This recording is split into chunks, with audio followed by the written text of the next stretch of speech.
আসসালামু আলাইকুম ওয়া রাহমাতুল্লাহি ওয়া বারাকাতুহু নাহমাদুহু ওয়া নুসাল্লি আলা রাসূলিহিল কারীম। সুপ্রিয় দর্শক শ্রোতা, এই মুহূর্তে টিভি সেটের সামনে বসে যারা আমাদের অনুষ্ঠানটা দেখছেন সবাইকে মোবারকবাদ জানাচ্ছি। টাইম টেলিভিশনের জনপ্রিয় ইসলামিক অনুষ্ঠান দৈনন্দিন জীবনের ইসলামের এই প্রোগ্রামটা টাইম টেলিভিশনের স্টুডিও থেকে সরাসরি সম্প্রচার হচ্ছে এবং এতে প্রিয় দর্শকদের জন্য টেলিফোনের মাধ্যমে আমাদের অতিথির সাথে কথা বলার আমরা সুযোগ রেখেছি। আমরা আপনাদের যে কোনো অজানা প্রশ্ন আমাদের অতিথির মাধ্যমে প্রশ্ন করে জানতে পারেন। যারা রীতিমতো আমাদের এই প্রোগ্রামটা দেখে থাকেন তারা জানেন আমরা এই প্রোগ্রামের মাধ্যমে চলমান পরিস্থিতি এবং বিশেষ কোনো ধর্মীয় উপলক্ষ বা ধর্মীয় কোনো ইবাদতকে সামনে রেখে আমরা দিক নির্দেশনামূলক আলোচনা করে থাকি, যাতে করে অ্যাজ এ মুসলিম হিসেবে আমরা সেটাকে গ্রহণ করে এবং সেটায় সচেতনতার পরিচয় দিয়ে সেভাবে সঠিকভাবে আমল করতে পারি। এখন যে মাসটা যাচ্ছে আরবিতে জিলকদা মাস, আমরা জানি পরবর্তী মাসটাই হচ্ছে জিলহজ, যেখানে অত্যন্ত গুরুত্বপূর্ণ একটি ইবাদত, ইমানদারের মূল 5টি বৃত্তির ভিতরে একটা পবিত্র হজ ব্রত পালনের এই সময়টা আমরা খুব কাছাকাছি চলে এসেছি এবং সাথে সাথে সেখানে ঈদুল আজহার কোরবানির একটা ইবাদত সেটার সাথে কম্বাইন্ড করে করার সিস্টেম রয়েছে। তো অনেক হাজি ভাইয়েরা যাদেরকে আল্লাহ রাব্বুল আলামিন ইতিমধ্যেই হজে ব্রত পালন করার জন্য কবুল করে নিয়েছেন, তারা হয়তো প্রসেসিংয়ে রয়েছেন, কারো ফ্লাইট চলে গিয়েছে এই সিটি থেকে, কারো শুরু হয়েছে বা শুরু হবে, এবং বিশ্বের অন্যান্য মুসলমান বা নন মুসলিম কান্ট্রি থেকে মুসলমানরা তাদের নিজস্ব স্কেডিউল অনুযায়ী ইতিমধ্যেই হারেম শরীফের দিকে চলে যাচ্ছেন বা চলে এসেছেন। তো সেই ধারাবাহিকতায় গত পর্ব আমরা হজ নিয়ে আলোচনা করেছিলাম। আজকেও আমরা হজকে কেন্দ্র করে আলোচনা করার চেষ্টা করছি, তবে একটু ভিন্ন আঙ্গিকে।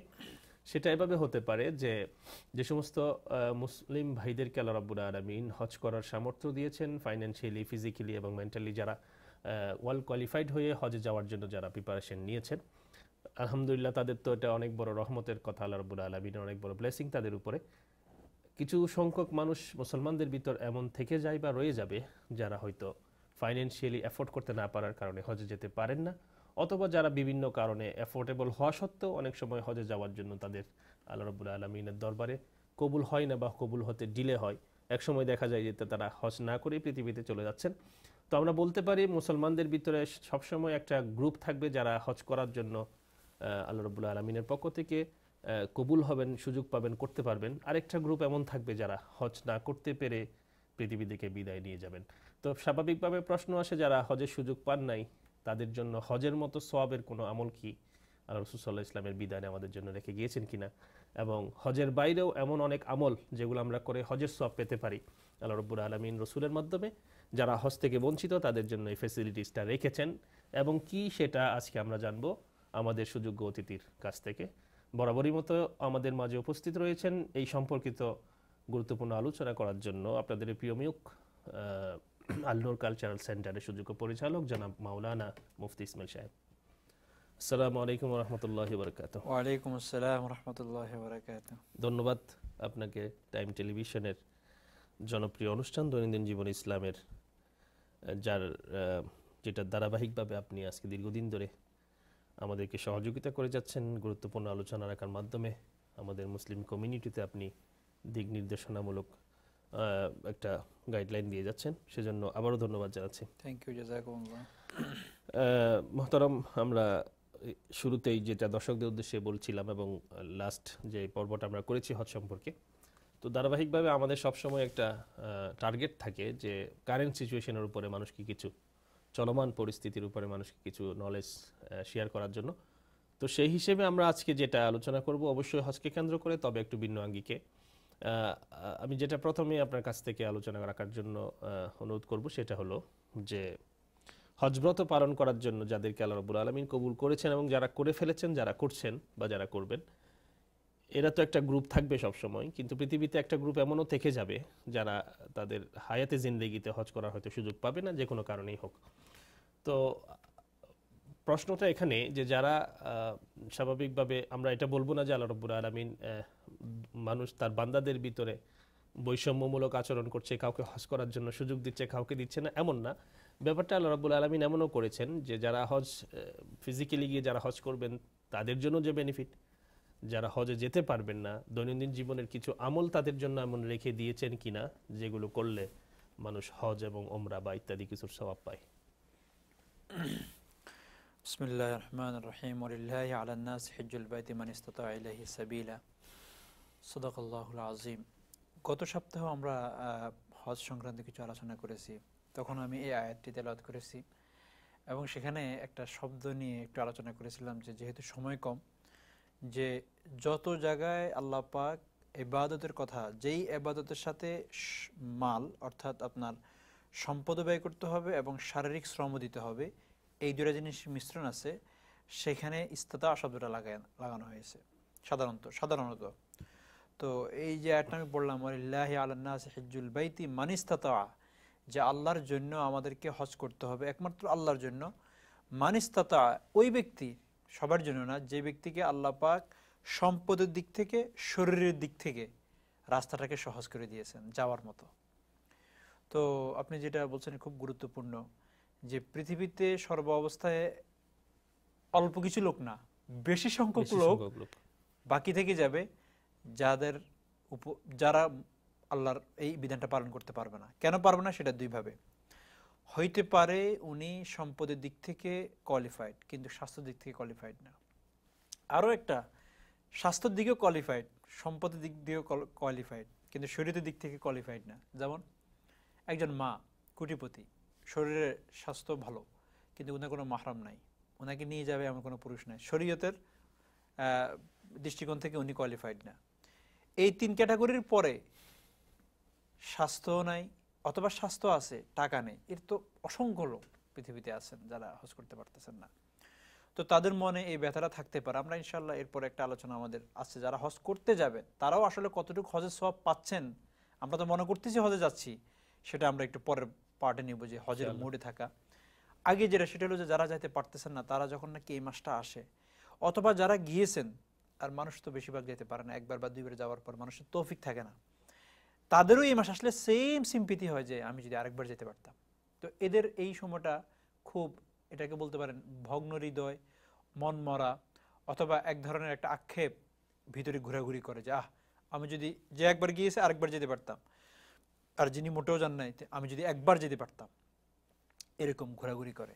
আমার মনে হয় আল্লাহ পাক এটা জানেন, বিদায় রাসূল আকরাম সাল্লাল্লাহু আলাইহি সাল্লাম অসংখ্য মানে বিভিন্ন জায়গায় ছড়াই ছিটে আছে হাদিসের মধ্যে কিছু আমল বলেছেন, যে আমলগুলো করলে একটা ব্যক্তি হয়তো, আমাদের এখানে তো সবচেয়ে মিনিমাম প্যাকেজ $7,000, $7,000 খরচ করার পর, এটা তো মানি শুধু টিকিটের, অর্থাৎ শুধু প্রসেসিং ডিলটা প্যাকেজটা, এরপরে তো ওখানে যে খরচ করবে, আপনি ধরেন $10,000 একটা লোকের খরচ আছে, তারপরে হজ হয়েছে কিনা আল্লাহ পাক ভালো জানেন, আমরা কেউ জানি না। কিন্তু এটা হাদিসের ভাষা অনুযায়ী এটা কবুল হওয়া হজের সওয়াব এই আমলগুলো করলে। আর আমলগুলো এত সহজ, আমি অনেককে বলি যে অনেকগুলো আমলের জন্য অজুরও প্রয়োজন নেই, অজু করতে হবে না। হতে পারে আমরা আমলগুলো করছি তবে এভাবে জানছি না, কিন্তু আমাকে এভাবে সওয়াব পাইতে হলে ইন্টেনশন থাকতে হবে যে এই আমলটা আমি করতেছি এই ইন্টেনশনে, ইন্নামাল আমালু বিন্নিয়াত। এই জন্যই তো কাফেরদের সমস্ত আমল, যত ভালো আমল আছে, তার কোনো বেনিফিট তারা পাবেন না, কারণ ইন্টেনশন তো আল্লাহকে খুশি করার জন্য ছিল না। কারণ এই জন্য ওই ইন্টেনশনটা যেন আমাদের হয়। আপনার কথাটা খুবই সত্য যে এই কাজগুলো সব আমরা করি, কিন্তু আমাদের কাছে এই কাজটা করার ফজিলত যে এটা আমাদের জানি না। এর মধ্যে থেকে যেমন একটা সিম্পল বলি, যেটা আমাদের অনেক ভাই এদেশে করি, ঘর থেকে অজু করে এই ইন্টেনশনে মসজিদে আসা, যে এই অজুটা আমি ওই জন্য করতেছি, এটা করে আমি হেঁটে মসজিদে যাব, যে জামাতের সাথে নামাজ পড়বো, হজের সওয়াব। কত ছোট্ট একটা কাজ।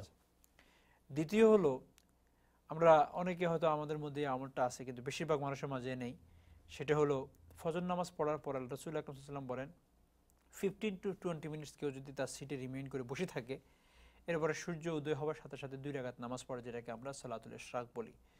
সূর্য উদয় 23 মিনিট বা 25 মিনিট, যেটা যে দেশে যেভাবে সম্ভব, এই 2 রাকাত সালাতুল ইশরাক পড়লে বলে যে হজ্জে মাবরুরের সওয়াব পাবে, কবুল হওয়া ওয়ালা হজ সওয়াব পাবে সে। এটাও আমরা অনেকে করতে পারি। আমরা অনেকের মনে এত আক্ষেপ, আল্লাহ যদি আমাকে সম্পদ দিত তাহলে আমি হজ করে আসতাম। হজ করার জন্য তো আপনার 3 সপ্তাহ কমপক্ষে ছুটে নিতে হতো, ফ্যামিলি ছাড়তে হতো। আপনি এখানে শুধু একটু মসজিদে বেশিক্ষণ বসবেন, তাও সর্বসাকুল্যে আধা ঘন্টা বেশি। তো এটা যদি না পারেন, তাহলে আপনার হজ যাওয়ার ইন্টেনশনটা যে কিসের জন্য আল্লাহ পাকে ভালো জানেন। এরপরে আরও একটা আছে, যেমন আরেক হাদিসে রাসূল আকরাম সাল্লাল্লাহু আলাইহি ওয়াসাল্লাম বলেন যে কোনো ব্যক্তি যদি মসজিদে এই ইন্টেনশনে আসে যে আমি কিছু শিখবো অথবা কিছু শিক্ষা দিব, মানে দ্বীনের কোনো কিছু হয়তো আমি শিখবো নতুবা শিখাবো। আমার এই হাদিসটা যখন পড়েছি তখন আমার কাছে মনে হলো যদি এই হাদিসটা এমন হতো কেউ কোনো কিছু শিখার উদ্দেশ্যে যদি মসজিদে আসেন সে হজের সওয়াব পাবে, তাহলে কোনো স্পিকার পাওয়া যেত না। কারণ স্পিকারও বসে থাকতো ইমাম সাহেব যে আমি কিছু শিখি, সেজন্য কিন্তু আল্লাহ পাক দুইভাবে দিয়েছেন যে শিক্ষা দিতে অথবা শিক্ষা করতে যদি এই ইন্টেনশনে কেউ আসে, অ্যাকোয়ারিং নলেজ ইন দ্য মসজিদ, সেও আপনার ইয়ের সওয়াব পাবে, হজের সওয়াব পাবে। তো আমি অনেক সময় বলি যে এইগুলোর জন্য তো উজুর প্রয়োজন আছে, সামনে আরও একটা আছে যার জন্য উজুরের প্রয়োজন নেই। ইভেন আপনি যদি অপবিত্র থাকেন তারপরেও এটা করতে পারবেন, কারণ অপবিত্র অবস্থাও তসবিহ পাঠ করা যায়।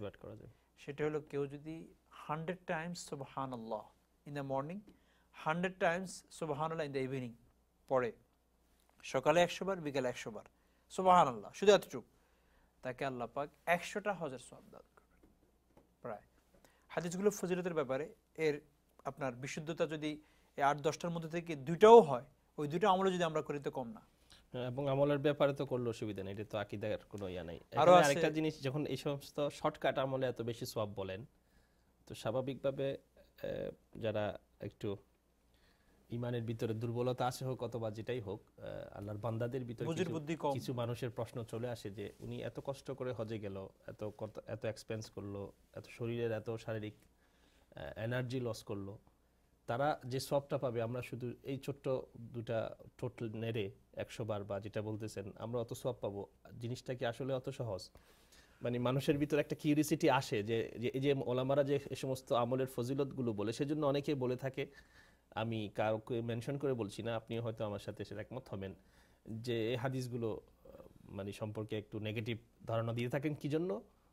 এইখান থেকে অনেকটা দিয়ে থাকে যে না, কোথায় কষ্ট করে আমল করা আর কোথায় শুধুমাত্র কয়েকটা শব্দ বাক্য মুখ থেকে বের করে আমল করার ভিতর তাদের জিনিসটা বুঝে আসে না যে আল্লাহ রাব্বুল আলামিনের মানে ভান্ডারে মানুষকে দেওয়ার মতো অফুরন্ত রয়েছে। আর শুধু তাহা না, এটা একমাত্র বিউটি অফ লাস্ট নেশন, আমাদের শেষ উম্মতের জন্য, যে আমরা পূর্ববর্তী উম্মতদের আমল হলো 900 বছর 1000 বছরের, আমরা সেটাকে পিস করার জন্য আল্লাহ পাক আমাদেরকে এই প্যাকেজগুলো দিয়েছেন। আর এখানে আরেকটা জিনিস হলো, যিনি প্রকৃত অর্থে কষ্টের হজ করতে গিয়েছেন উনি তো হজের সওয়াব পেয়েছেন যেমন ইনি পেয়েছেন, কিন্তু যিনি ঘরে আছেন ইনার চেয়ে ওনার আরও কতগুলো জিনিস আছে।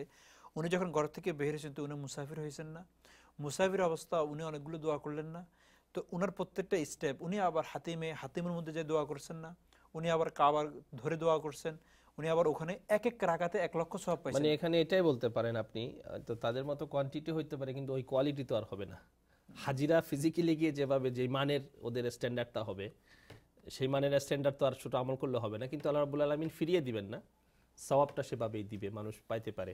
তো এটা আসলে অত্যন্ত গুরুত্বপূর্ণ কিছু আমল, যেগুলো আমি বলেছিলাম আমাদের সমাজে প্রায় যে আমলগুলো বলেছেন অনেকেই করে থাকে আওয়ামদের ভিতর বা এবং ওলামাদের ভিতরও, কিন্তু এই ইন্টেনশনে করা, আজকে থেকে আমরা যারা শুনেছি শুধু দর্শক মণ্ডলী আমার অতিথির মাধ্যমে, আমরা অবশ্যই সেটা ইন্টেনশন নিয়ে করার চেষ্টা করব। একটা ছোট্ট একটা প্যারেন্টস রয়ে গিয়েছে, আল্লাহ রাসূলের কাছে এক সাহাবী বললেন, ইয়া রাসূলুল্লাহ আমি জিহাদে যেতে চাই, আমাকে কিন্তু I can not afford it.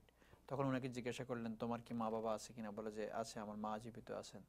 বলে যে ওখানেই তুমি জিহাদ করো, ওটা তোমার হজের এবং জিহাদের চেয়ে বেশি সওয়াব। এটা আমরা করতে পারি, মা বাবার ইয়ে করা।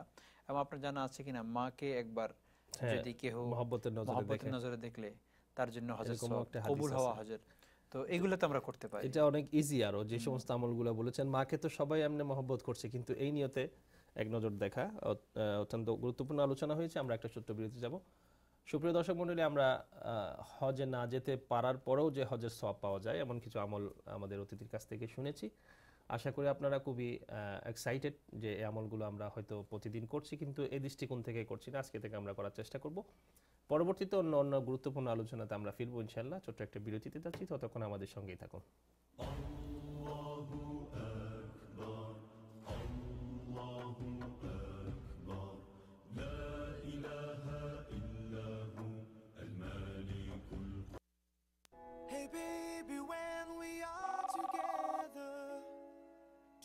Hello. How are you? I'm fine. How about you? I want to give you a surprise treat. A surprise? Yes. Let's go to Mia Halal Food. Oh, really? Mia Halal Food. I love Mia Halal Food. For Afghan and Middle Eastern food, We are the best. We have lamb gyro, chicken gyro, falafel, and variety of Middle Eastern food. This is delicious. You can try this. Mia Halal Food, 10507 Crossway Boulevard, Ozone Park, New York.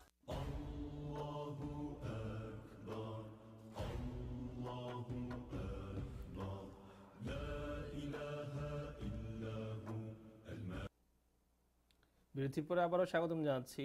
এতক্ষণ আমাদের সঙ্গে থাকার জন্য ধন্যবাদ। আলোচনা হচ্ছিল হজে যারা যেতে পারে নাই তাদের জন্য কি ফ্যাসিলিটিস। এখন আমরা চেষ্টা করব যারা হজে যাচ্ছেন তাদের জন্য কোনো প্যাকেজ আছে কিনা। আমরা যেটা বিরতির আগে বলা হয়েছে যে সমস্ত ভাইরা হজ থেকে বঞ্চিত হচ্ছেন তাদের জন্য আল্লাহ রাব্বুল আলামিন আল্লাহ রাসূলের মাধ্যমে আমাদেরকে কিছু আমল শিখিয়ে গিয়েছেন যেগুলোতে আমরা হজের মতো বেনিফিট হতে পারি। এখন মানে যে সিজনটা এখন চলছে, মানুষ যাদেরকে আল্লাহ রাব্বুল আলামিন হজ্জে বাইতুল্লাহর জন্য যাদেরকে আহ্বান করেছেন, যারা কবুল হয়েছেন যাওয়ার পথে, যারা তাদের জন্য তাদের পূর্ব প্রস্তুতি, তাদের মেন্টাল প্রিপারেশন যেটাকে বলা হয় সে থেকে শুরু করে এবং হজের 15-20 দিনের যে প্যাকেজটা তারা ওখানে হজে আসা যাওয়ার ভিতর হারমাইন শরীফ আইনে যেটা মানে ওই হজের 5 দিন ছাড়াও আগে পরে যে সমস্ত দিনগুলো তারা থাকবে সব মিলিয়ে তাদের জন্য কোনো প্যাকেজ বা তাদের জন্য কোনো অ্যাডভাইস যদি করতেন যারা হজে যাচ্ছে তারা বেনিফিটেড হতো। এটা আসলে বর্তমান সময়ের জন্য খুবই গুরুত্বপূর্ণ একটা প্রশ্ন। সেটা হলো যে একটা সময় ছিল হজ করতে পারা এটা একটা আশ্চর্যের বিষয় ছিল, এখন হলো যে হজ ধরে রাখতে পারা এটা একটা আশ্চর্যের বিষয়। হজ গমনকারী লোক অনেক বেশি, কিন্তু হজ থেকে আসার পরে হজের কোয়ালিটি অথবা কালার পাওয়া যায় এরকম লোক খুবই কম। ইভেন আপনি খুঁজে পাওয়া দুষ্কর।